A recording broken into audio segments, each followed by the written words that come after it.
Hey everyone, I haven't made an audiobook since last year. Yeah, I also haven't made one for like two weeks. So, sorry, but don't worry.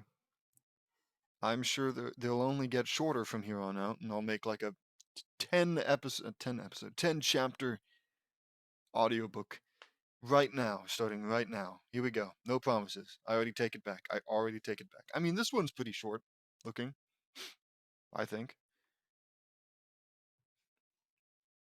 So, oops. Sorry, I was just checking the time because I don't want to tab out of my window here. All right, Cat Dog. Chapter. Oh crap. Chapter 155. Yes, yes. Chapter 155. Cat Dog Fusion. I can only imagine what this is going to be about. Like, yeah, checks out. Me, Lincoln, Luann, and Eddie were in the simulator. Vince, Carol, Luna, Sam L. Sam Loud? Sam L, Lynn, Lucy, Mary. Fuck. I feel like I've had this exact dilemma before. Marie, Mary. Whatever. Mary, Dawn, Naruto, Pakura, Courtney, right, and Lola and Lisa were in the control room. The simulator activated and they found themselves in the city of Nuremberg in the show Cat Dog. Always hated that show. Well, and I never watched it because I hated it so much. It looks gross. That's gross. A cat and a dog joined together. Like, which one would, how do they poop? How do they poop? Anywho. Awesome one. Cat Dog, says Luann. This is one of my favorite shows, says Eddie. I watch this show all the time with Luann, and it is funny and awesome, says Lincoln. It's really funny, huh? I ask. Get that cat butt, says question mark. They saw three nasty tough dogs chasing Cat Dog. Oh god, I hope they're gonna be okay. That's Cat Dog, and those clods chasing them are the greaser dogs, I say. The greaser dogs, Cliff, Lube, and Shriek, are the most nefarious and most ruthless gang ever to terrorize Nuremberg. Are they are they even half as deadly as the Black Daffodils? I wouldn't risk it. Nuremberg, they hate Cat Dog with a terrible vengeance and want nothing more than to see them suffer by pounding the living daylights out of them. Daylights of them? What? Pounding the living daylights of them. Whatever. I hate the greasers. They give dogs and people everywhere a bad name. Well, maybe not so much people. I think just dogs. Says Luann. I hate them just as much, says Lincoln. Let's kill them! Let's pound them and see how they like it. Don't say it like that. But this time, we will pound them into oblivion. Don't say it like that. I say, yeah, as my friend Kevin would say, they are three big dorks, says Eddie. Haha. That's right. As the ripping friends like to say, we're doing two of these, says Lincoln. Me, Luann, Eddie, and Lincoln all say, it's ripping time! They went after the greasers and they cornered Cat Dog in an alley. And just as they were about to pulverize Cat Dog, I kicked Cliff in the face and sent him crashing into a wall. Do we think we're going to go super angel for these like actual just straight up dogs? I do. Wham! Crash! Luann punched Shriek in the mouth and knocked out all her teeth. Pow! Smash! Smash. Smash. Yeah, smash. Lincoln kicked Lube in the back of the head and sent him flying into the wall, and he was squished like a bug. Blam! Splat. Blubbering. Why you. Yeah, yeah. I think. Why you brats. Now we'll pound yous too, says Cliff. You're. You're very poorly educated, aren't you? Whoa, dude. Maybe he's just got a learning disability. You can't say that. You guys must have left your brains in a garbage dump thousands of miles from here, stupids. Well, if they're so like, come on, you can't do that. You didn't even fucking write the sentence correctly. You put a comma after here. From here, stupid. Yeah, because then I read it like thousands of miles from here, stupids, and that doesn't. It doesn't sound right.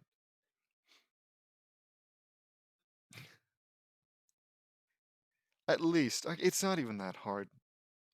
grammar ain't that, like, I'm not expecting semicolons and normal colons or anything like that. But a comma, like, come on, commas are pretty easy. Stupidly.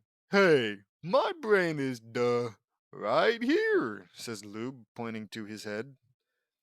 Yeah, you were born with no brain, says Lincoln. Ooh, that's ooh. Burn! Lincoln fired a blast of lightning at the greasers and it electrocuted them. Zap! The skeletons were showing when they got electrocuted. Ow, says Cliff. You must be in pain. Let's see you handle these dogs. Ha ha. What? Let's see you handle these dogs. Ha ha ha. Get it? I don't. I don't, Luann. But seriously, these dogs will hurt. Oh, because she's gonna. Okay. It's not a.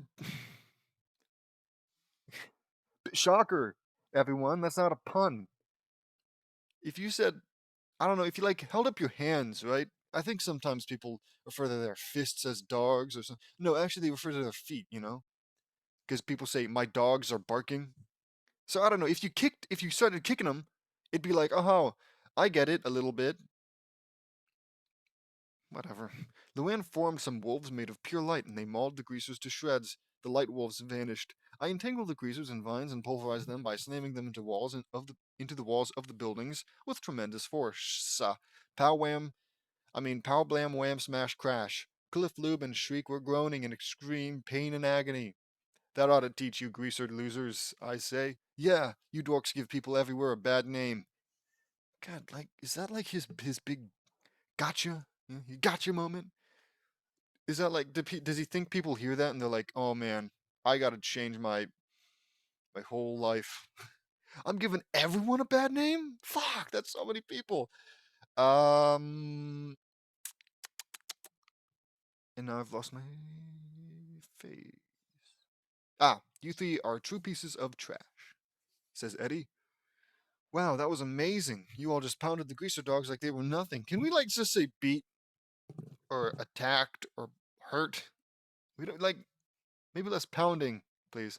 Yeah, like they were nothing, says Cat. Yeah, hi ho diggity, that was awesome, says Dog. Thanks, guys. We should introduce us. No, please, you don't have to do that. I guess there's not too many. I'm JD Knutson, I say. I'm Lincoln Loudon. This is my sister, Luann, says Lincoln. And I'm Eddie, Luann's boyfriend, says Eddie. It's a pleasure to meet you all. I take it you know our names. Why would they assume that?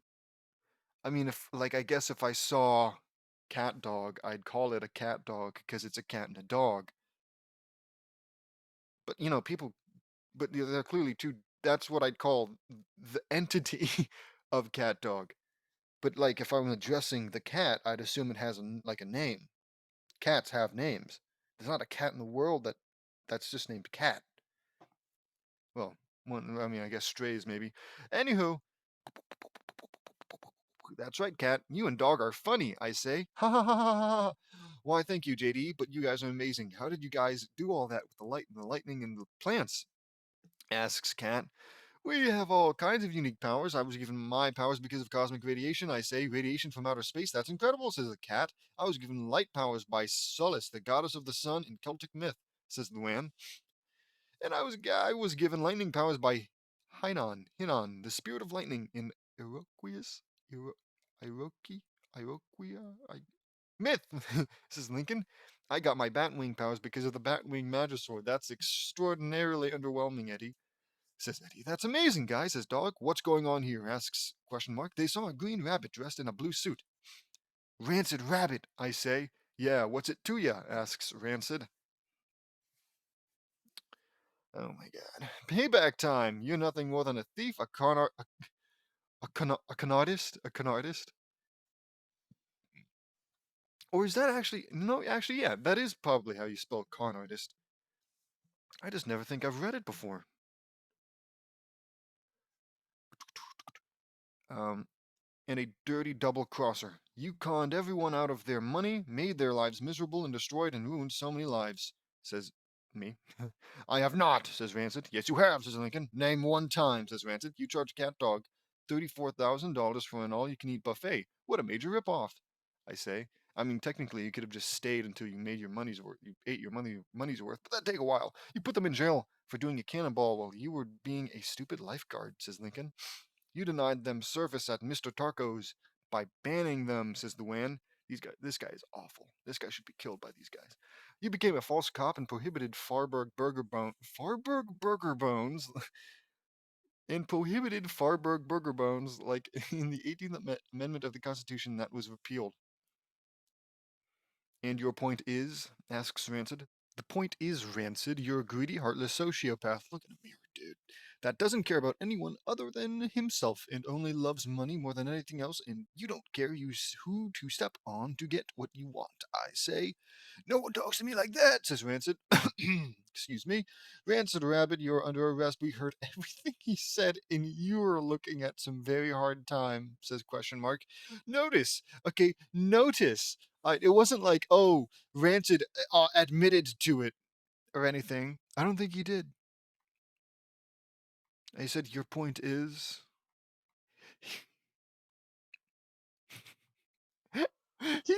The police just hear it. Yeah, fuck it.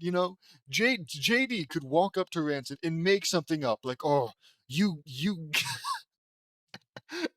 you killed all of the fuck. Naruto Uzumaki Namikaze. Uzumaki. Whatever, you're the leader of the Uchihas, Rancid. And you fucking were leader of the Black Daffodil Gang, and you killed the entire planet. And then fucking the police are there, and they're just like, oh, sure. Well, JD said it. All right? If it would have been so easy. All you had to do was say, Rancid be like, yes, I did do all that, and I don't care. Just have him say that. That's all you need. And then it's like, oh, great. Well, he admitted to it. Police arrest him. I gotta take a sip. God, and the cup's too full and it spilled a little. That's how angry I am. All right. Ridiculously. Just ridiculous. Ridiculous. All of it's ridiculous. We heard everything he said, and you're looking at some. Just like, God, he could just. Like, I meet JD, and he's like, oh, you killed a guy. And the police are like, well, it's. God damn, dude. I don't know. That just really doesn't make me happy. All right, all right. I shouldn't take too long. All right, this was supposed to be a shorter chapter, definitely compared to the last few.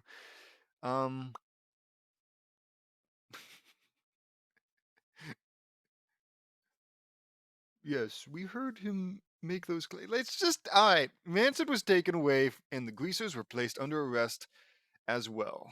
The mayor of Nuremberg gave me, Luann, Lincoln, Eddie, and CatDog the key to the city for stopping the greasers and making and libel. Is it libel and lying? Well, I guess he didn't lie, but they don't have proof that he did it. Maybe they do. Maybe they do, but like at that point, why would they bring up, oh yeah, we heard him say that stuff? If they knew he did it, then they didn't need to hear him say it. They could have just arrested Rancid Rabbit. I offered Cat Dog to move away from Nuremberg to Royal Woods, and they accepted. The Ingrid twins, their girlfriends were with them too. They kicked Winslow out, and their house now lives next door to us. Ours. Fuck. The Greasers, Cliff, Lube, and Shriek were found guilty of gangsterism, numerous counts of assault and battery, attempted murder, and grand theft, which, at worst, all that, including attempted murder, I'd say life in prison, maybe. What do we think? What do we think James here concocted for these bad people? Not monsters, mind you, not monsters. In fact, it's not even attempted murder. It was attempted battery. They were going to pound, quote unquote, cat dog. I mean, whatever.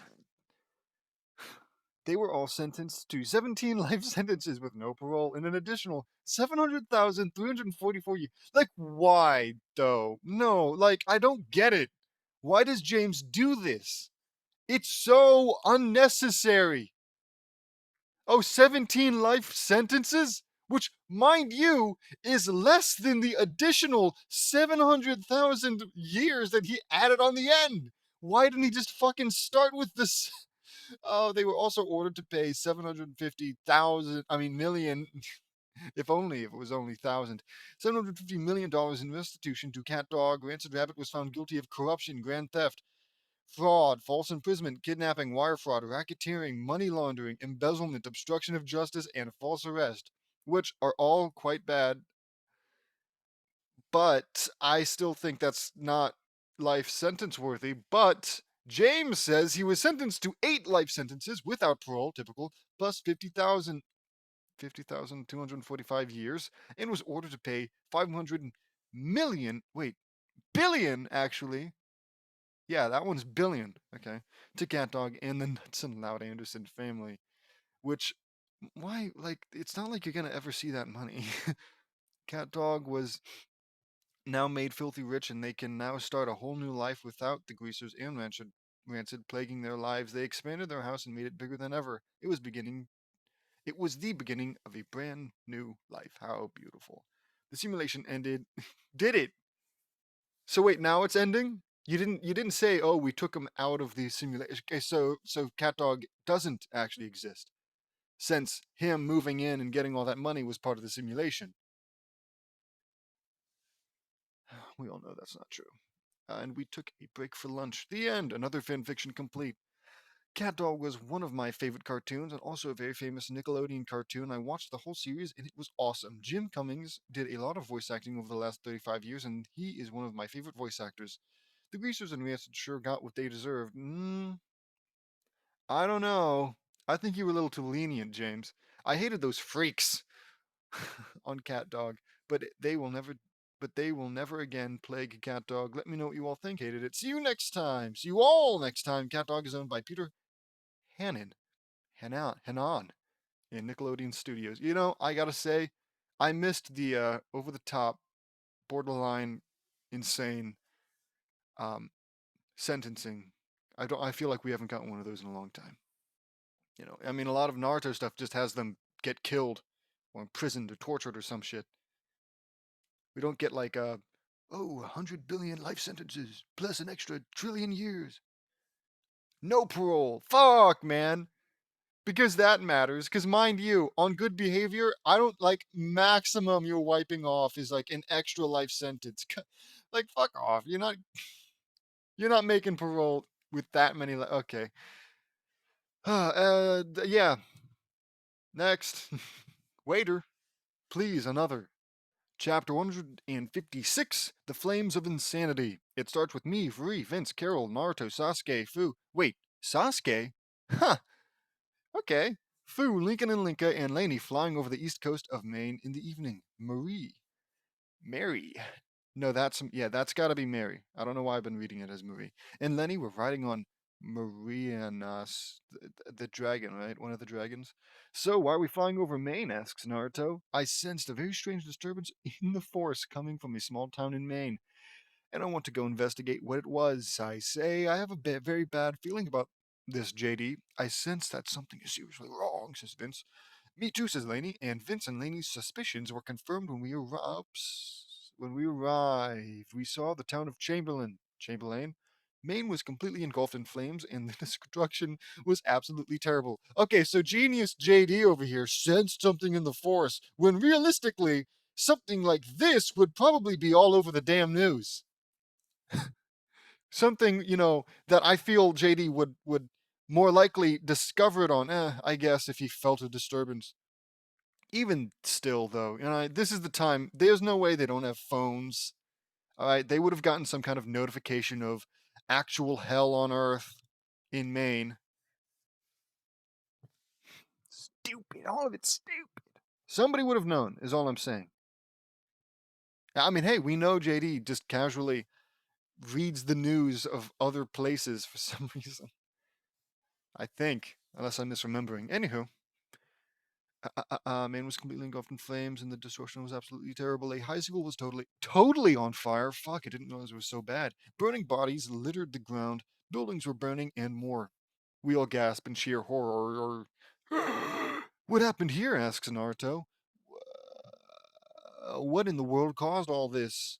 All of this, asks Fu. So much destruction. This was the work of terrorists, I say. Yeah, we would never. All right, yeah, Team Loud Phoenix Storm would never dream of destroying an entire town. Oh my god. And Maine is right near Rhode Island too. It's too good. It's too good. I don't know where whatever. No, terrorists did not do this. This was all done by one person, says Sasuke. Who's serious? Are we serious? Are you serious, Sasuke? asks Vince. But I can't believe it.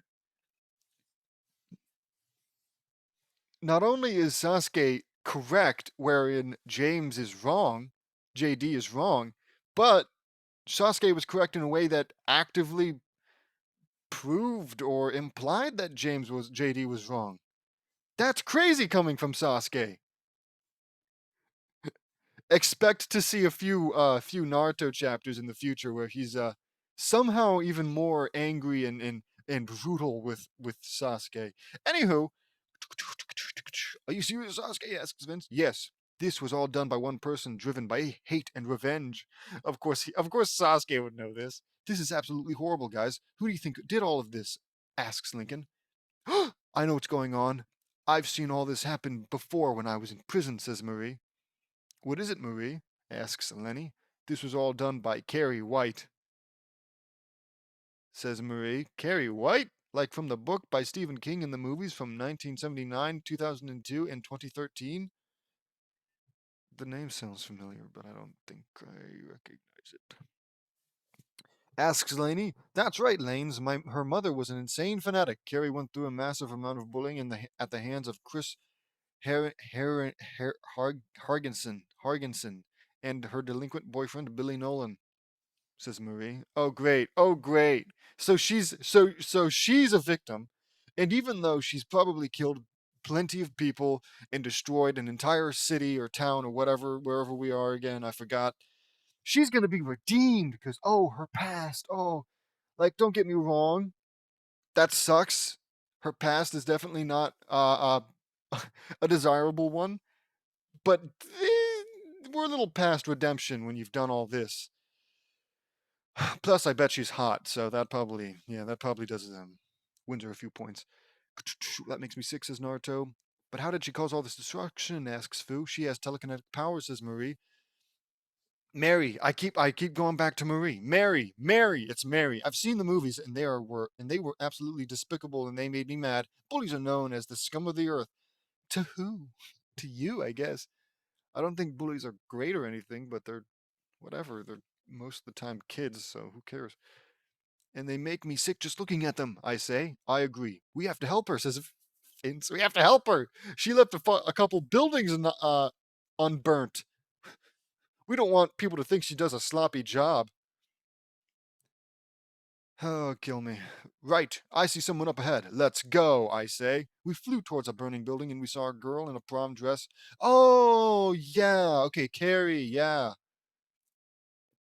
Because Carrie had like pig blood dumped on her or something. They're all gonna laugh at me, she says. That's the most I can. That's all I know. I saw a girl in a prom dress completely covered in blood and she was in a state of rage. Carrie White, I say. That's right. Are you all going to die? Asks Carrie. That's so scary. Scary, Carrie. No, we came to help you, says I say. Say it in like a different way, because she might think you're gonna help her destroy like what I implied. Whatever. I don't want your help, says Carrie. We know what you're going through and we care about you, says Vince. Nobody cares about me, says Carrie. That didn't work? Wow. Whoa, whoa, whoa, slow down. That's not true. We care and we want to help you. What Chris and your mother did was completely unforgivable, I say. I know it's hard, but they will face justice for everything they did to you and this whole town. I think they already have, what with all the fire, the destruction. But you can't stay here anymore. This whole town will try and kill you, and we can't let that happen. She's like oh, dude, a Jinchuriki, a something, a tailed beast person, because everybody hates those guys. Anywho, and we can't let that happen, says Linka. That's right, let us help you, says Lenny. Carrie calmed down and she broke down crying, and Naruto came and comforted her. Dude, fucking Carrie's gonna join his damn harem, isn't he? She. It's okay, Carrie. It's okay. Let's get you cleaned up, says Naruto. I got this, says Vuri. Vuri splashed her with water and it made her really radiant and clean.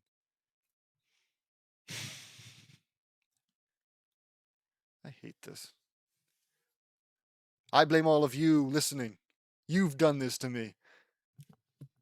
We all should introduce ourselves. I'm JD Knutson. I say, I'm his fiance. Veri Knutson says Veri. I'm Vince Pusateri says Vince. I'm Carol Pingree Loud says Carol. I'm Lenny Loud says Lenny. I'm Lincoln Loud says Lincoln. I'm Linka Loud. Lincoln's female twin from another dimension says Linka. I'm Lenny Loud says Lenny. I'm Naruto Uzumaki Namikaze says Naruto. I'm Sasuke Uchiha says Sasuke. I'm Fu. I don't have a last name says Fu. And I'm Mary. Fuck. I'm no Mary. I did it. I didn't say Marie. Unless it is Marie. Mary Kinker Loud. Marie Kinker Loud. Who cares? Mary Kinker Loud says Mary. It's a pleasure to meet you all. Now let's make my mother and those wretches pay, says Carrie. You know it, I say. Yeah. I mean, it's not, it's like what? I'm sure everybody in the town deserves this punishment. I'm sure there isn't a single redeemable person, so fuck it. Even though the town's burning, we could just leave it alone because they probably deserve it anyways. Oh my god, James. You know it. A car was coming towards us, and it was Chris and Billy. Oh, fucking, yeah, okay. Deus Ex Billy. Kill that girl, Billy, says Chris. Naruto dashed toward the car and punched it and destroyed it. All that was left was the seats, and in them were Chris and Billy. Good work, bro, I say. You two are under arrest, I say to Chris and Billy. You can't arrest me. My dad is a lawyer, says Chris. Not even he will help you out of this one, I say. The police came and slapped the handcuffs on both of them. Fucking a world of just. I would not want to live in this world. Like, come on. Like, come on. In the middle of a giant, destroyed, fucking, terrorist like situation, the police come in and they arrest a couple of bullies. What are we on about? Oh man. Because, like, there are definitely more important things to do. In fact, if anyone should be arrested, it's Carrie. Okay. I've been talking about this way too long. I'll just say one last thing. While her situation is sympathetic, I think uh, priority would be to eliminate the threat. Or, no. Look, fact is, she's done a bit. I don't know if she's killed anyone, but she's definitely done a lot of destruction. And that in of itself makes me think she is not in any sort of state to be trusted with that amount of power. Of course, ideally, oh, um, she gets calmed down. She gets a better mental state. People care about her, and the people who are mean to her get their reasonable punishments. But that's ideally. Whatever. And I can't.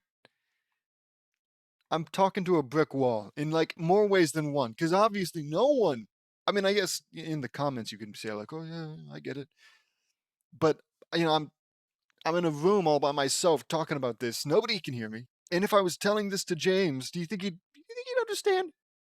Maybe he's gotten better now in the future, more mature. I doubt it, but definitely in the past when he wrote this, 2018, no chance. Okay, that's it. I will try to point that stuff out less because I keep going off track. You can't do this to me. My dad's an attorney, says Chris. Tell it to the judge, says Naruto. Get them out of here, I say. You will pay for this, JD Nutson, says Billy.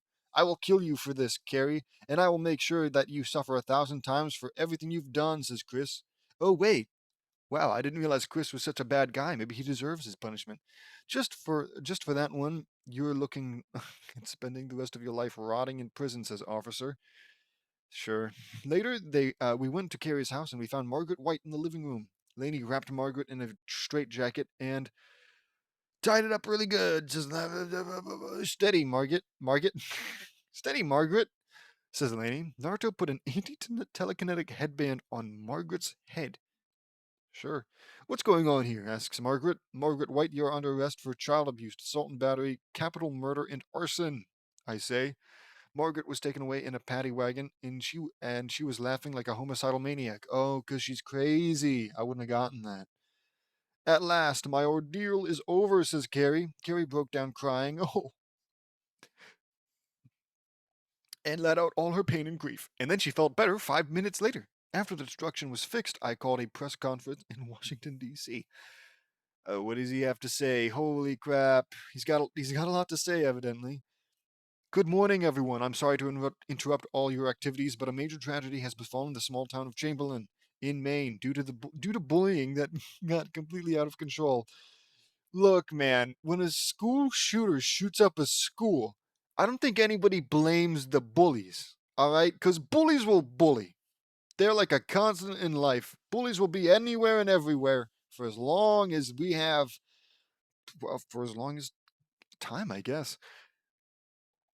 I think it's more about the school shooter's support system, parents and friends, maybe lack thereof, maybe the weird stuff that they can find online. You know, the weird ideas that they get on their impressionable young minds that then lead them to shoot up the school. Maybe bullies were some factor, but there's no way it was all their fault. Anywho, completely out of control, young Carrie White here went on a ballistic rampage and completely destroyed the town. But it's okay. We forgive her. Christina Harrington and her boyfriend, Billy Nolan, were responsible for this whole tragedy that left 260 men, women, and children dead. Oh my God! She killed 260 men, women, and children. And we're trying to redeem her. Come on. Carrie White's own mother, Margaret White, is also responsible for this horrific event. Margaret is insane. She has post traumatic stress syndrome and schizophrenia. And instead of getting her help, we've locked her away. Because she gets to get locked away, but Carrie, oh poor Carrie, who I guess is young and beautiful, maybe. I have to assume that's some degree of why you're deciding she gets a pass. They're both mentally ill, I would think, to some extent. But of course, Margaret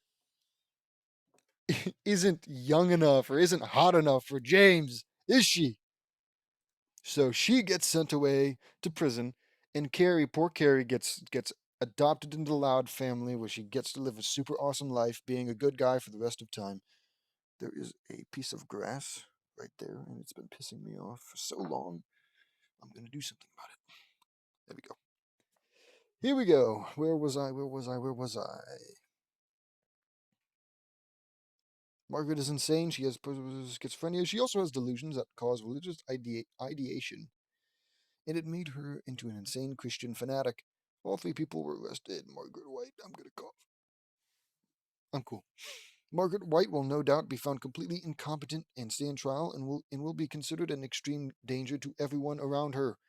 Carrie White has been through a nasty and terrible ordeal at the hands of these three people. No, these monsters, and they deserve to be punished at the maximum extent of the law. Oh God, the President of the United States of America has ruled that last night's horrific tragedy as an act of genocide. The press and the country were horrified. The whole world saw the press conference, and it was horrifying. Margaret was indeed incompetent to stand trial for her crimes, and she was declared criminally insane. Throw her in Arkham.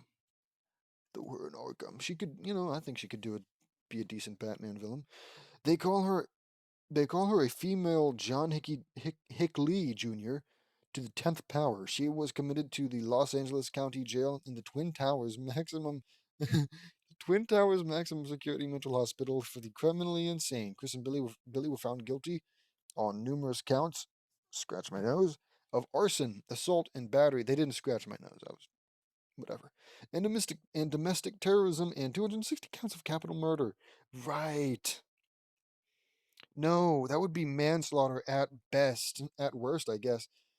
Because they're not the ones. I assume in the story, Billy and Chris didn't go around killing people just because they felt like it, because Carrie was going insane. So yeah, even if we're going off the fact that they coerced, whatever, influenced Carrie to kill those people, then it's just manslaughter. It's not, is it? I don't know. I'm not a law expert, so take this all with a hint of salt. Billy Nolan was sentenced to death, and Chris, because she was 17 at the time of the crime, she was sentenced to 660 consecutive life. Oh, she's a minor, so we'll go easy on her. Gives her 660 consecutive life terms without parole, plus 30,874,837 years in federal prison. Where does he get these numbers, man? The Guinness Book of World Records made her prison sentence the longest prison sentence ever recorded in the history of man, and also the youngest person to serve a said sentence. Oh, Christ. Her case is so high profile that she can't even serve it on Earth, so a special prison was recently built on the place they least expected it, the moon. Yeah, for sure. We're gonna build a prison not on Earth. Well, where are you gonna build it? The moon? I doubt it. Of course we're gonna build it on the moon. The moon prison was also known as the Alcatraz of space because an escape attempt is 150. Oh, only 150% impossible. Frankly, I expected higher. The reason for this is because if they escape, the endless vacuum of space will kill them in seconds. Fuck, duh. Stupid me. I thought they just couldn't swim that far. It's the ultimate super maximum security prison. Chris was disowned by her family and stripped of her reputation. Because that matters right now. And more. I also placed a terrible curse on Chris. Eternal life as a spoiled brat child of 6 years old. What? You de-aged her? That was considered a much bigger fate. That's worse. Uh, uh, shoot. That's worse than death. Chris was also forever bound to the prison and she can never leave the facility. Billy was executed the next morning after. Christ, man, they really moved him up, huh? The next morning after his sentence was announced, Chris was now forever labeled as a female Charles Manson and a female devil incarnate. Carrie decided to move on, and she was adopted into the Loud family. Big shock. She now is undergoing special training to help her with her powers. She forgave Margaret and is now a Stephen minister at a local church. She is also helping kids and families through tough times. Carrie adopted two twin girls named Leah and Katie. They were twins. Carrie now has a loving family and a whole new loving life ahead of her. The end. Oh, another fanfiction completed. I wanted to do a Carrie themed chapter. Carrie is one of Stephen King's awesome books. I absolutely am horrified that Carrie is the daughter of an insane psychotic woman. Margaret White is a psycho on steroids. They should have arrested her and locked her away in an insane asylum for life. They also should have terminated her parental rights right there on the spot. Also, Chris makes me sick. She gives all humans everywhere a bad name. I can't believe she did all that to Carrie. She is beyond evil in its purest form. We know, well, now that they are locked away for all eternity, Carrie now has a whole new life ahead of her. Also, I have some plans for Carrie coming up later. Oh God, let me know what you all think. I hated it. See you all next time. Carrie is owned by Stephen King and United Artists and Metro Meyer. There's a comment. Should I sign in and start reading the comments? That's a bad idea. Oh, that's a bad idea. All right, give me a minute. So that took longer than it needed to. Uh, and this is the comment. Vinjetta. It's from Vince. Look at that. That's crazy. Look, man, I'm not reading all this. Oh, James responded. Thanks again, man. Whatever. Next one. Chapter 157. This one's a long one, so it's probably only going to be 3 chapters of this audiobook. A Spy's Adventure. Well, no wonder it's long. It's got the same. No, it was Vince's journey, not Vince's adventure. Oh well, it starts out with me, Vuri, Lincoln, and Linka waking up. Another magnificent Sunday, I say. Rise and shine, kids. We're going to Aunt Ruth's today. Yay, says Rita off screen. Aunt Ruth's is today, I say. Fucking duh. 3 weeks already? Asks Vuri. Yep, and it's Vince's turn. Uh oh. Says Lincoln. Everyone was getting ready for Aunt Ruth as Vince came in. Hey guys, says Vince. Hi Vince, says all. Vince! Exclaims Carol. Vince and Carol kissed. Aw. Hey Carol, I got your text and it's to babysit while you guys are at Aunt Ruth today, says Vince. It sure is, says Carol. Okay. Okay, Vince, who are you gonna babysit? Asks Lynn Sr. This is so dumb. Let's see. Carol. Oh, Carrie. Oh, Leia and Katie. Oh, wait. Back up. Back up. Carrie adopted Leia and Katie. She shouldn't have to. Are you kidding me? She's literally their parent. She doesn't need you to babysit them, especially since, and she doesn't need you to babysit her either. Because if she's incapable of babysitting her own or caring for her own adopted daughters, then she shouldn't have gotten them in the first place. How old is Carrie? Who cares? Luna, Ember, Luann, Mary, Mary, Lynn, Dawn, Lincoln, Wednesday, Lucy, Lainey, Lola, and Lisa, and Lily too. Says Vince. All right. Well, is everyone ready? Asks Lynn Sr. Yes, Dad. Says Lori, bored. They left for Aunt Ruth, and Vince was placed in charge of Carol, Carrie. Oh, come on, we just did this. Carol, Carrie, Leia, and Katie, Luna, Ember, Luann, Mary, Lynn, Dawn, Lincoln, Wednesday, Lucy, Laney, Lana, Lucy, Laney, Lola, Lisa, and Lily. All right, guys, it's time for our first activity, says Vince. They all knock at the door, and Vince answered it. They heard it. There was a knock at the door, and Vince answered it. It was Eddie. Hey, Vince, says Eddie. Oh, hey, hello, Eddie, says Vince. My king of comedy has arrived, says Luann, and my queen angel of comedy is always as beautiful as ever, says Eddie. Eddie and Luann kissed. Great. So what's happening, Vince, asks Eddie. I'm babysitting while everyone else goes to Aunt Ruth. They go every 3 weeks, says Vince. Cool, says Eddie. I'm glad I'm not eating 60-year-old pudding right now, dude, says Luna. Yes, indeed, says Lisa. That must taste really awful. It's a miracle you all haven't gotten botulism from it, says Carrie. JD told me the exact same thing, Carrie, says Lincoln. By the way, Carrie, how are you doing? How are you doing healing after your whole ordeal? Frankly, if she's still healing, I don't think she should have adopted twins. Whatever. I'm much better now that Chris is in prison forever and Billy is dead, says Carrie. I'm so glad, Mommy, says Leia. Fuck. Okay, me too, says Katie. Thanks, girl, says Carrie. I'm so happy for you, Carrie. Have you gotten full control of your powers? Asks Carol. Oh, dude, I doubt it. I doubt it. It's only been like a day or something. I doubt it. I sure have, of course. And it turns out my powers were given to me because of hatred and rage. But now, okay. But now my love for my family has made me stronger than ever, says Carrie. Yeah, that's awesome, Carrie. I heard what happened to you and it was horrible, terrible, says Eddie. I know, Eddie. I'm glad I moved on, says Carrie. You see, I sat back and now I'm starting to yawn every few minutes. Look, one more yawn and I'm changing posture. In fact, let me take a sip. Me too. Now our first activity is what I like to call spy partnership. We go to the simulator to do it. We're going to be in awesome spy movies and take down the whoa and team up with and take down the villains trying to take over or destroy the world. You're going to team up with the villains and take down the villains. Whatever. Cool, says Vince. Cool, I love spy movies, says Lynn. Me too, says Lainey. Spy movies are a very magnificent source of entertainment, says Lisa. My favorites are the James Bond movies, says Lincoln. That is something worth spying for.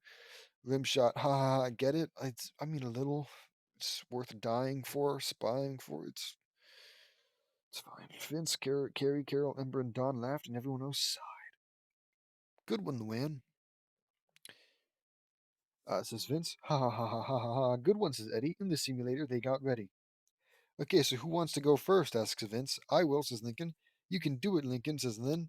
Also, I invited someone special over, says Vince. Ronnie Ann came in. Hey, Ronnie Ann, says Lincoln. Hey, Lamo, I heard you were gonna have a spy adventure, and I came to watch, says Ronnie Ann. Cool, says Lincoln.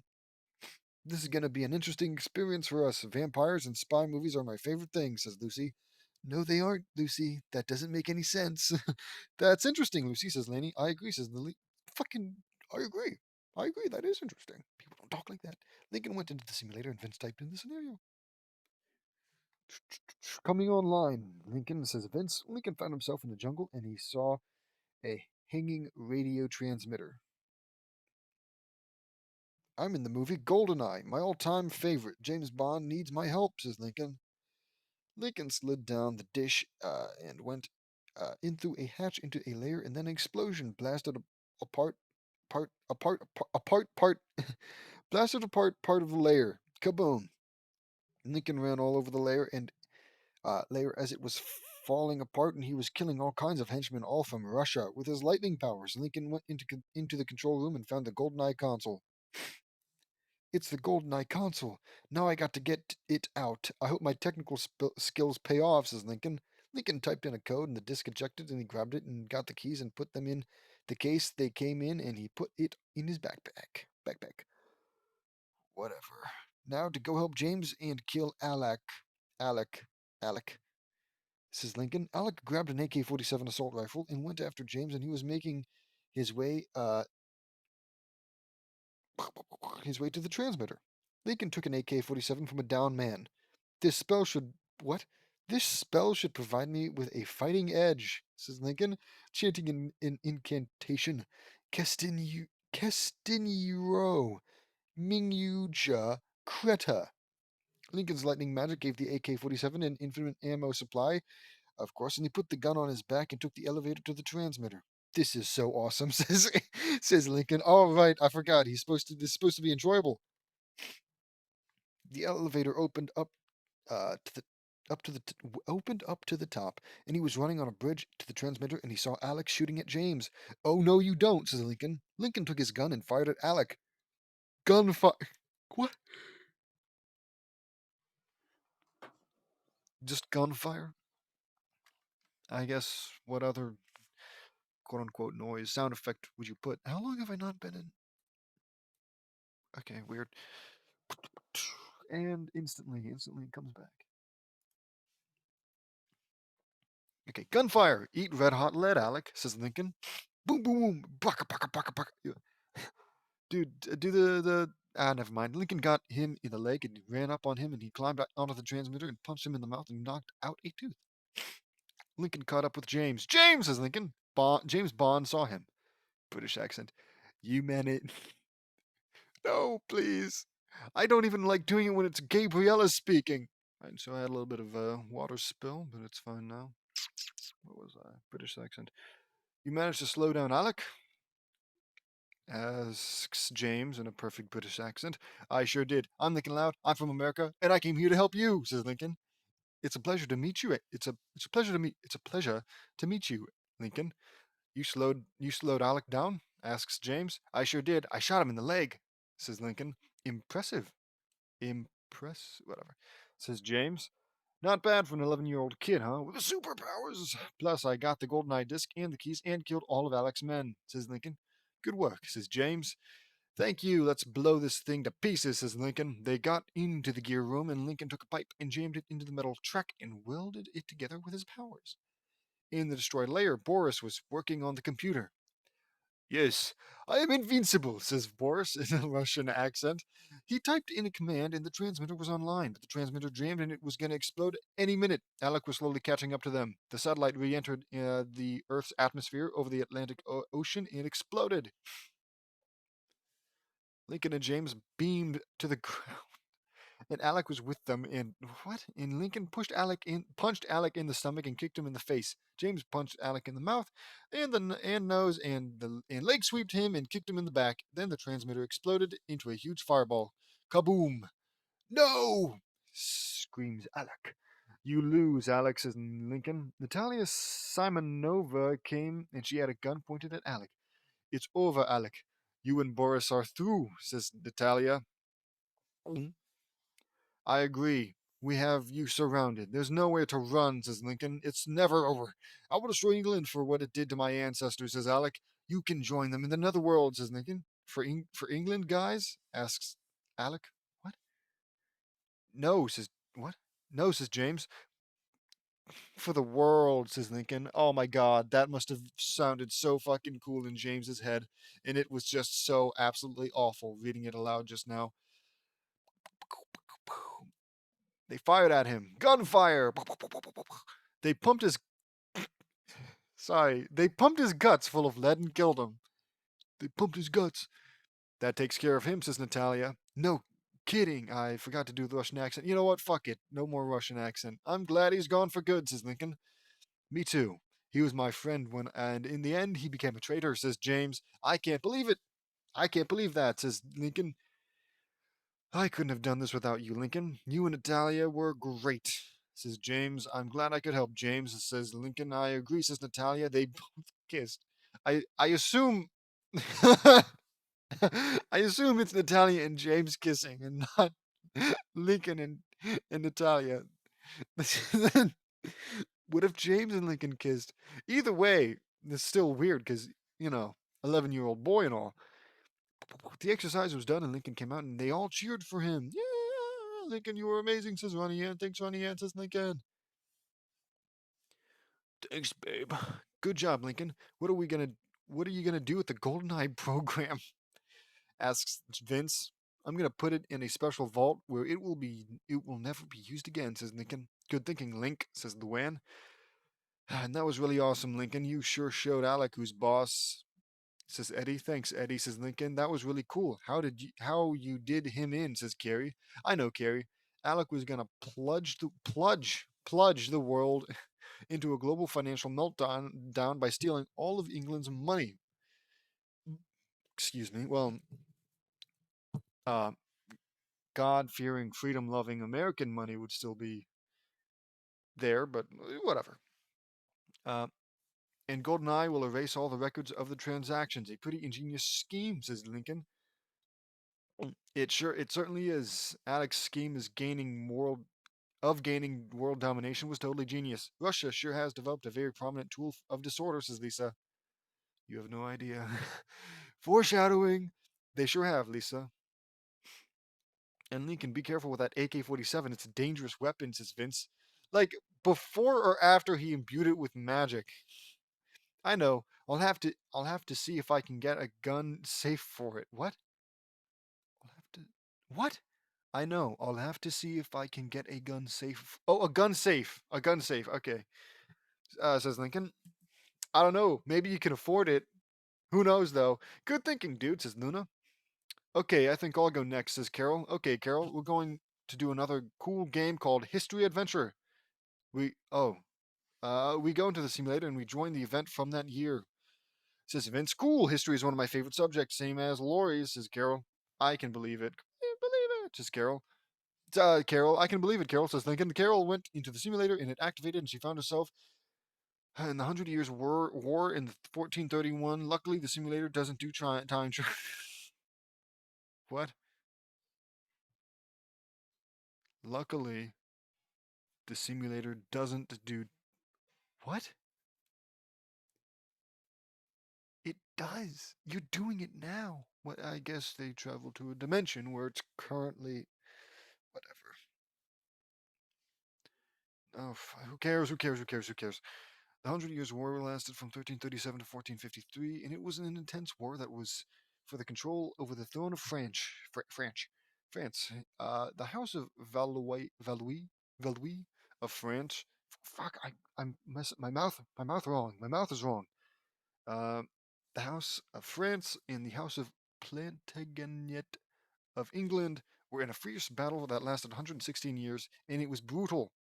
Wow, I'm in the Hundred Years' War. This is one of my favorite events in history. I've never even heard that much about it. I think I learned about it once. When did it take place? What a stupid question. It says 1433. 1431. Anyways, unimportant. One of my favorite. Carol checked advice on her arm, and it was really May 30th, 1431. Oh man, today's the day they burn Joan of Arc at the stake for heresy. I've got to stop it. You think Joan of Arc becomes one of Naruto's wives? I honestly kind of hope so. That's a little hilarious. Says Carol.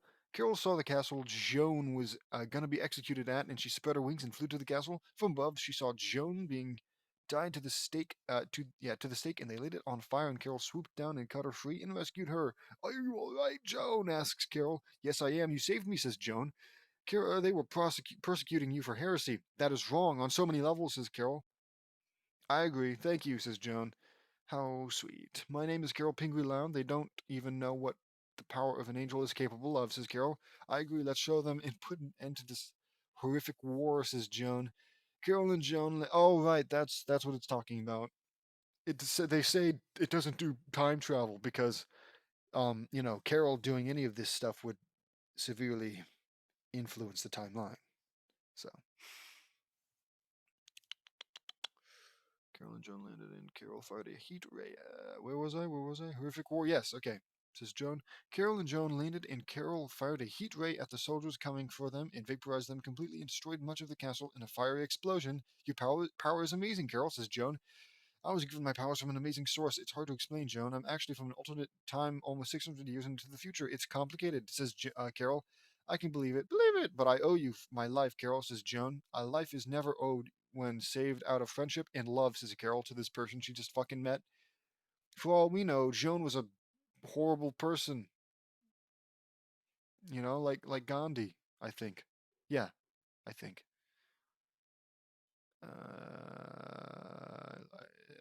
Thank you, Carol. I want to go with you to where you live and share what I know to all of you, says Joan. Oh, who could have seen that coming? If that is your choice, you are more than welcome to, says Carol. The simulation ended, and everyone they met Joan of Arc. God, just simple grammar would save me so much pain. It's a pleasure to meet you, Joan. I'm Vince Pusateri, says Vince. Vince is my boyfriend. Aw, he's the most awesome boyfriend ever, says Carol. I'm Ember McLean Loud. I was adopted, says Ember. I'm Lincoln Loud, says Lincoln. It's a pleasure to meet you, Joan. I'm Luna Loud, says Luna. Pleasure, Joan. I'm Luann Loud, says Luann. I'm Eddie. Luann is my girlfriend, says Eddie. I'm Lynn Loud Jr., says Lynn. I'm Lucy Loud, says Lucy. I'm Laney Loud, says Laney. I'm Lola Loud. It's a pleasure to meet you, says Lola. I'm Lisa Loud. It's a pleasure to make your acquaintance, says Lisa. And I'm Lily Loud, says Lily.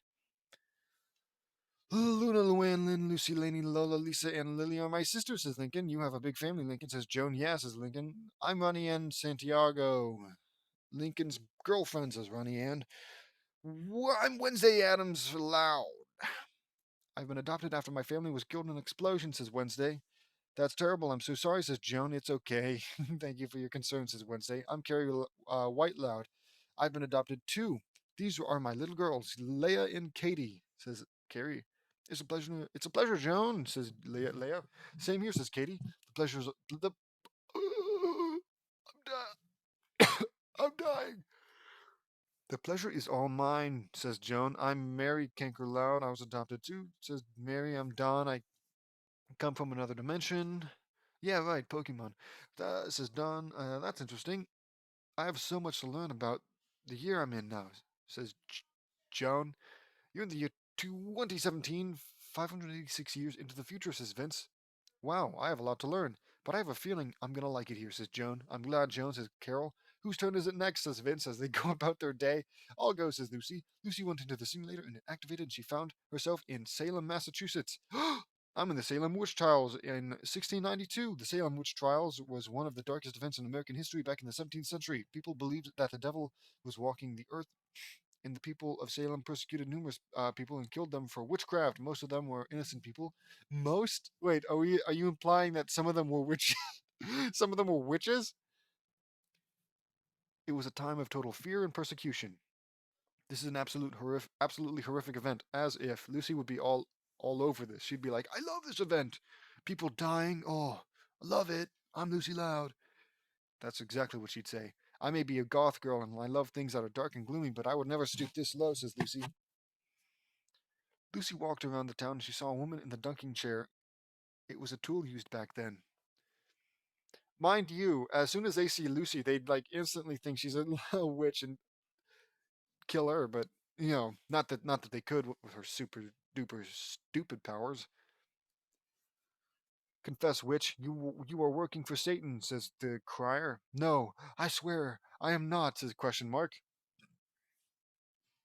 She was dunked again. Oh, she must have been lying.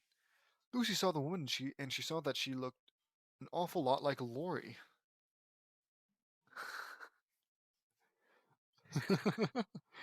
Okay. That's our ancestor, Lorraine Newton Loud. She was innocent and was burned at the stake tomorrow night, says Lucy in her head. Well, I hope she had kids before she gets burnt. Otherwise, she literally can't be your ancestor. That, or you can't be her descendants, more likely.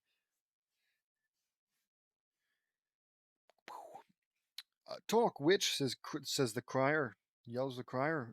Demands the crier. I am not a witch, says Lorraine. I have to stop all this, says Lucy. Yeah, otherwise your family disappears. Then again, you don't do time travel, so I have to stop this, says Lucy in her head. Burn the witch tomorrow, says Crier, for some reason. We could do it today, but I'm tired after all that dunking. After everyone went to sleep, Lucy crept into the town jail and broke open the jail cells. Are you all okay? Are you all okay? She says to the one person she's breaking out. Asks Lucy. Yes, thanks to you, says Lorraine. My name is Lucy Loud. I am your descendant from 325 years into the future. I'm from the 21st century, says Lucy. That's interesting. Thank you for freeing us, Lucy. Oh, us. So there are more people, I guess. It's nice to know that I have a family in the future. This whole town has gone mad. They are killing hundreds of people for witchcraft. Witchcraft, says Lorraine. I know. This is absolutely sick, and we have to stop this. Let's rally up everyone that's been wrongfully persecuted and stand up for ourselves. If they want to fight for witchcraft, then they will get one, says Lucy. Mind you, this was probably most likely not done out of malice and more just fear. Fear of the devil. So, yeah, people were pretty quick to kill others that they believed were doing witchcraft. You know, it was just a horrible thing that happened, but it's a product of its time, I guess. I don't think any of the people who called. I mean, maybe there was a few people who maliciously accused others of witchcraft, knowing that they just get killed. Whatever, not important. We still got like half of this thing to go.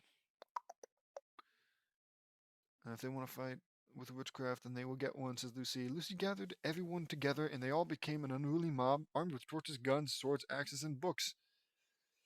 Literally proving why people were so quick to burn these women at the stake, these witches at the stake. Like, oh, they whatever. At dawn the next morning, they all fought against the very town that destroyed their lives and ruined them. They decided to make sure that persecution never plagues them ever again, and they killed the town crier and more. Mind you, when people get word that a bunch of witches killed an entire town, I feel like that'll only exacerbate the problem. But who cares? They destroyed everything and burned the whole town down. The town deacon was left for Lucy. This is all your fault, Deacon. You persecuted all these innocent people because of your own fear and ignorance, says Lucy. I don't care. They were witches, and they needed to burn in the netherworld, says Deacon. Burn in hell. Fuck.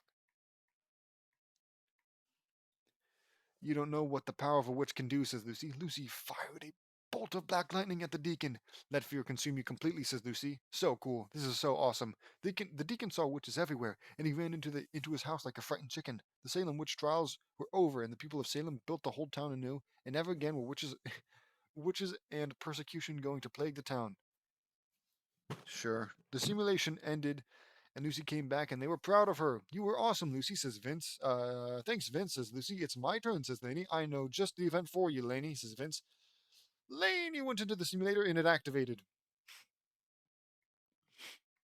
Laney found herself in France during a nasty war.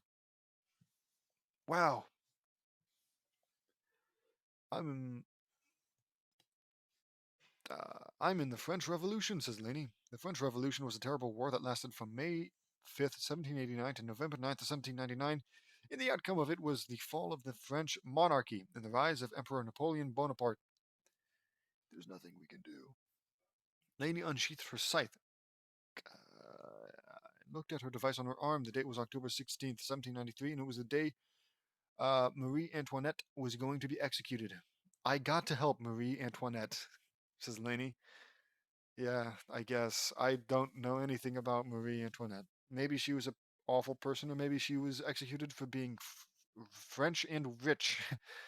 So, yeah, I can't say much about this. I know she appeared in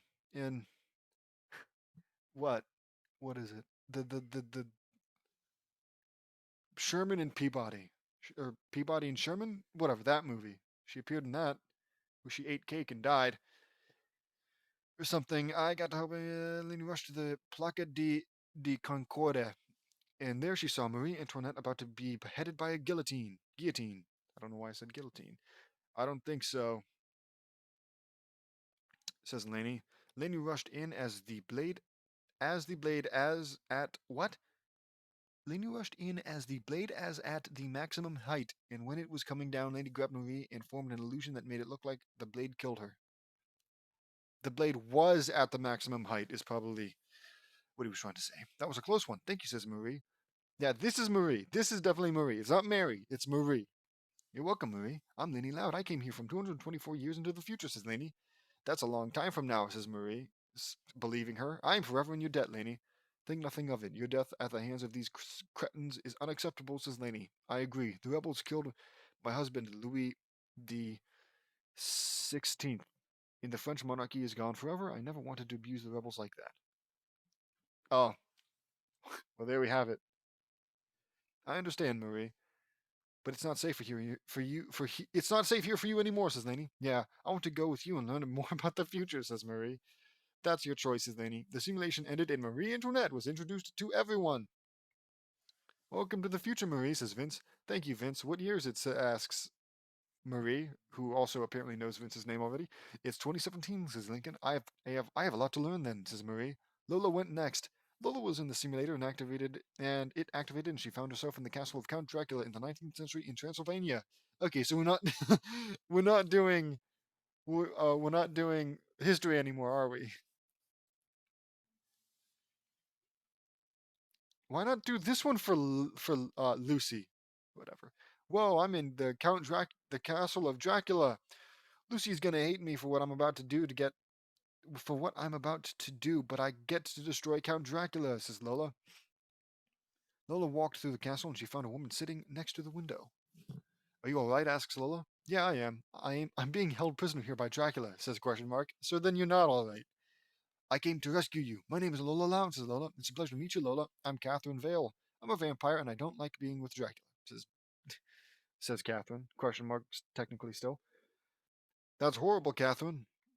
Dracula is evil incarnate and claims to be the Prince of Darkness, but he doesn't know that the true Prince of Darkness is really the devil, Lucifer himself, says Lola. Yeah, well, he's dead. So frankly, I feel like if anyone should get to be the next Prince of Darkness, it'd probably be Dracula. That's true. I can't control myself. The endless thirst for blood and being afraid of the sun, holy water, the cross of Jesus. Garlic, I can't control it, says Catherine. It's tough, I know. My big sis Lucy is into vampires, and I'm sure she will be willing to help you as long as you stay in the darkness, says Lola. Thank you, Lola. What year do you come from? Asks Catherine. I'm from the year 2017. How did you know I wasn't from this time? Asks Lola. Being a vampire includes lots of powers you never even knew you have, like immortality, enhanced strength, and speed, and even knowing things no one can even know from the future. Whatever, says Catherine. That's interesting, says Lola. So we have a guest here in my castle, he says, question mark in a Transylvanian accent. Lola saw Count Dracula himself. Count Dracula, I presume, asks Lola. That's right. You're Lola Loud from the future, says Dracula. That's right, says Lola. Lola pulled out some garlic bulbs and put them around her neck. It's all right, Catherine. I'm not gonna let anything happen to you. I also have powers that Count Dracula fears himself. Watch, says Lola. Lola spread her wings of fire, and Dracula gasped. Whoa, Lola, you, you look like. Oh, sorry, this is Catherine speaking. Whoa, Lola, you look like a true angel of fire, says Catherine. I get that a lot, and my powers are said to come from the fire pits of the netherworld itself, says Lola. Lola formed a flame in her hand, and she molded it, and it became a trio of flame girls. What? And okay, I saw this in a movie one time, says Lola. Lola formed the flame girls into life-size people, and they danced around Dracula and attacked him, and they burned him bad. I think Dracula is immune to fire. I mean, the sun burns him, sure, but fire, normal fire, I don't think that would.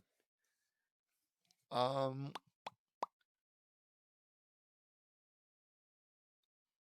it attacked him. Oh, and they danced around and attacked him, and they burned him bad. Fire is one of Dracula's weaknesses, and a stake will kill him, says Catherine. Okay, well then I guess. Are we sure?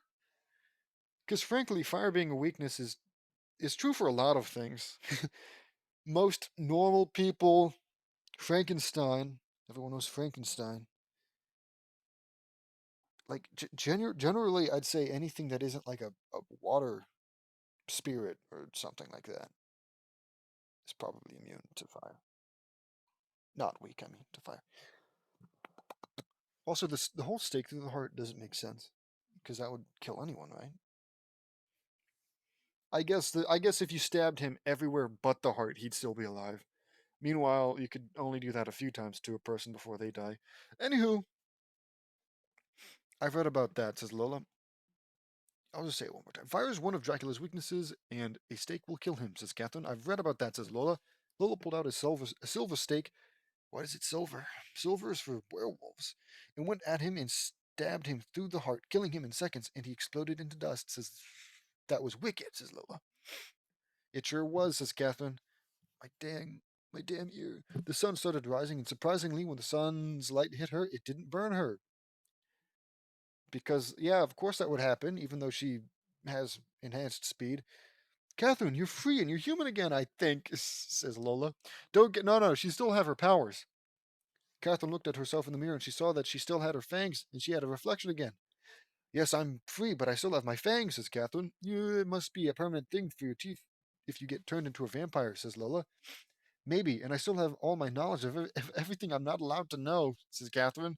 That's weird. That is weird.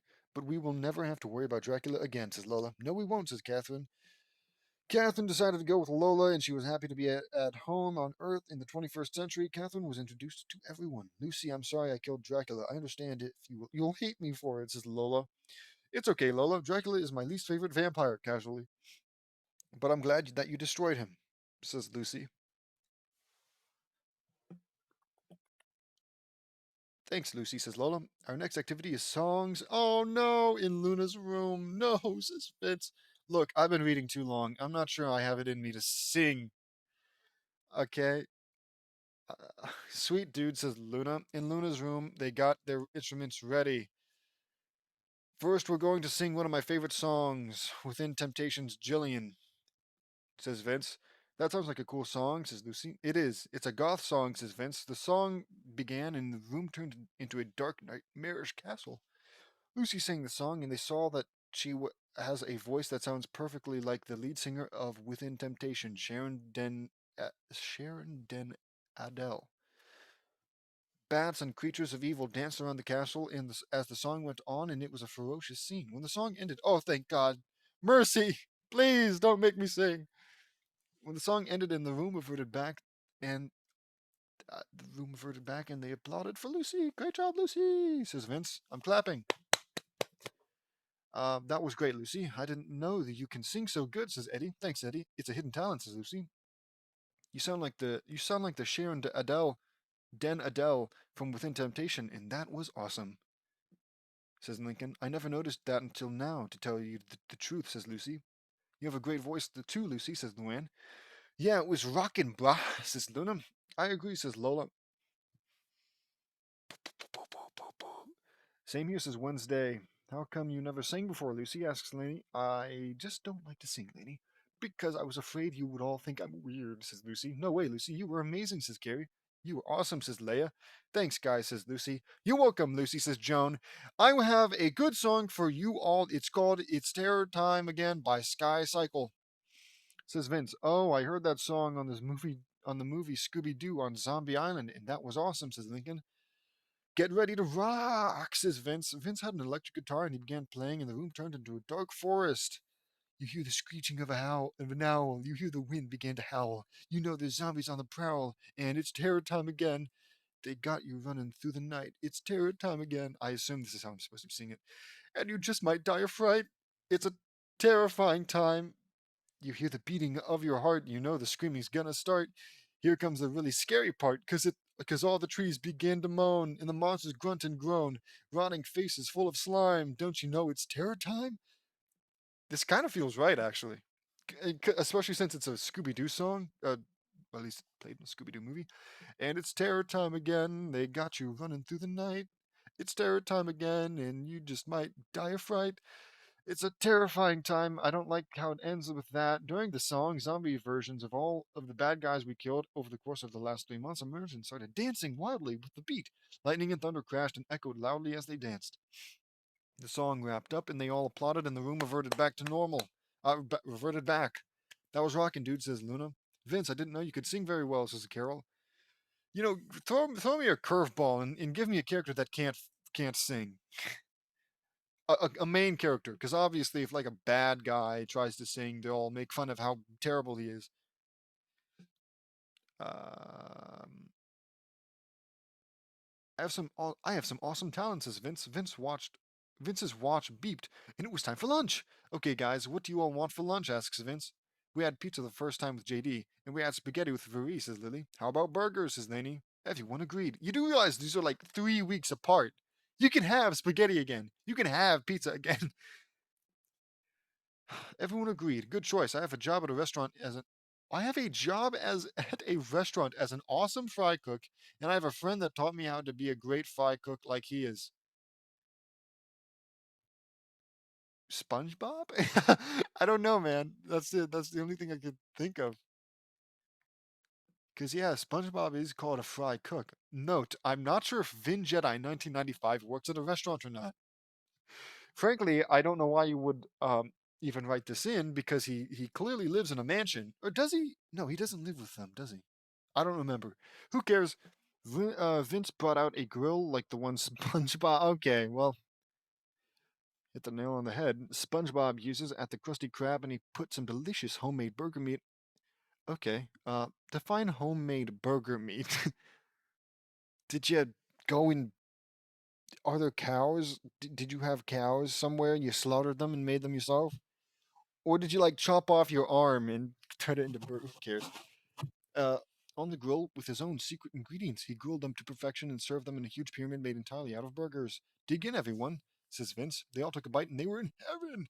Wow, it's just like at the Burpin' Burger, says Lincoln. Delicious, says Nanny. Yummy, says Carrie. You make awesome burgers, dude, says Luna. Thanks, Luna. I actually worked at the Burpin' Burger, says Vince. You work at the Burpin' Burger? Asks Luann. Yep, quite a shock, huh?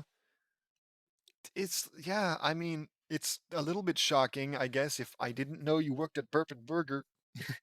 If my friend came up to me and said, "Yeah, I work at McDonald's," I'd be like, "Oh, I didn't know you work at McDonald's," and that'd be it. Whatever.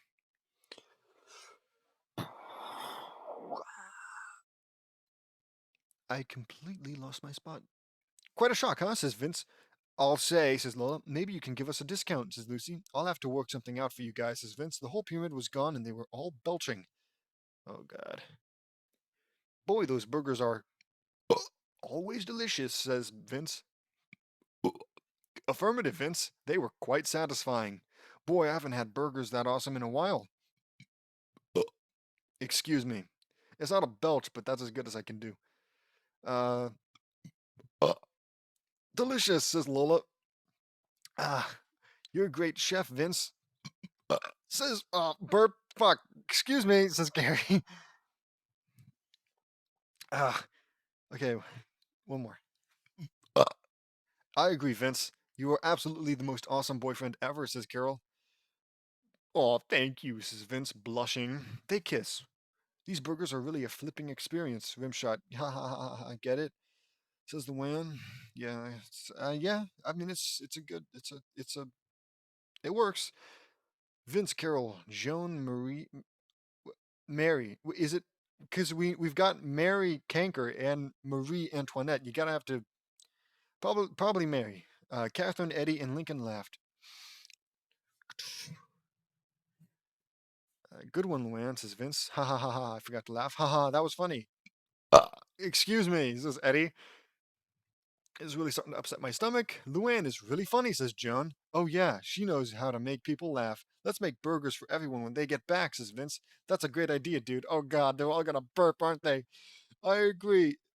It'll wash the taste of 60-year-old pudding out of their mouths, says Wednesday. Yuck, that is gross. Later, they were watching nature documentaries on TV, while Lainey, Joan, Catherine, and Wednesday were reading books, and Vanzilla 2.0 pulled up. They're back, says Vince. Let's get cooking, says Lincoln. What the heck is that? Nothing. It's nothing. Ignore it. They made all the burgers at the dining, and the dining table was set up. Lynn Senior, Rita, and the girls. Me and Fareed came in, and we all had faces that said that they were bored out of their skulls. Welcome home, guys, says Vince. We saw the burgers. You made all those, Vince? I ask. We sure did, JD. Go ahead, guys. We ate the burgers in. Says Vince. We ate the burgers and we were satisfied. Man, Vince, we didn't know you were a fry cook at Burpin' Burger, says Lana. It surprised us. It surprised us too, says Lana, says Lincoln. It's the best job ever, says Vince. I can believe it, Vince, says Lynn. So, how was everyone while you were gone? Asks Very, very Antoinette. They were awesome. Very. Wait, fuck. How have I been saying it this whole time? Fuck it. We discovered some very interesting developments in the Loud history, says Vince. We found out, Lori, that you descended from Lorraine Newton Loud, who lived back in Salem, Massachusetts during the Salem witch trials in 1692. She was burned at the stake for witchcraft, says Lucy. That is terrible. How did you find that out? Asks Lori. We were in the simulator and I did a history exercise and went to the Salem witch trials, says Lucy. That was a uh, very dark time back in the 17th century, says Lynn Sr. It sure was. I've read about that event, says Mary. That is hard to imagine that we are descended from people in the Salem witch trials, says Rita. No kidding. That was a dark time of persecution. Darkness and fear, I say. Yeah, says Vuri. I read about the Salem witch trials, and as it turns out, I'm actually a direct descendant of the nefarious Sanderson sisters, says Shannon. We all gasp.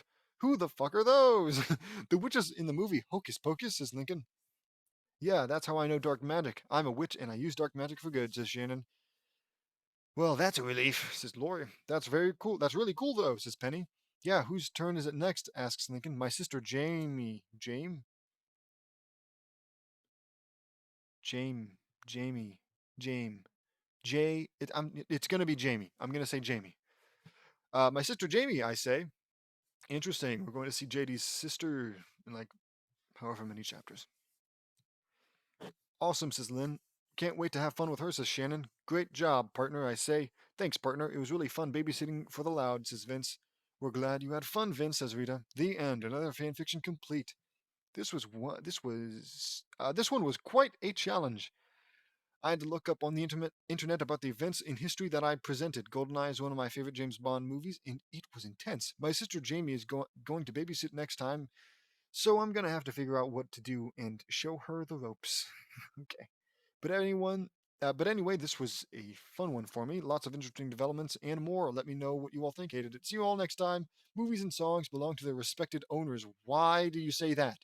The last fucking 100 chapters, you've been listing out exactly what franchise you've referenced and who it belongs to. But suddenly now you do. Whatever. I should be happy. Less to read, technically.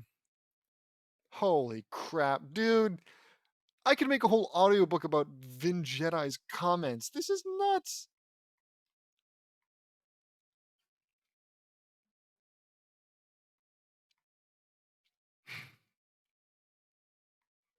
Wow, dude, you are the man. Whatever. Tell you what, if people really want me to, I can start reading the comments too. No, I shouldn't even say that. People might ask. Okay, yeah. Um, sorry for the wait, I guess.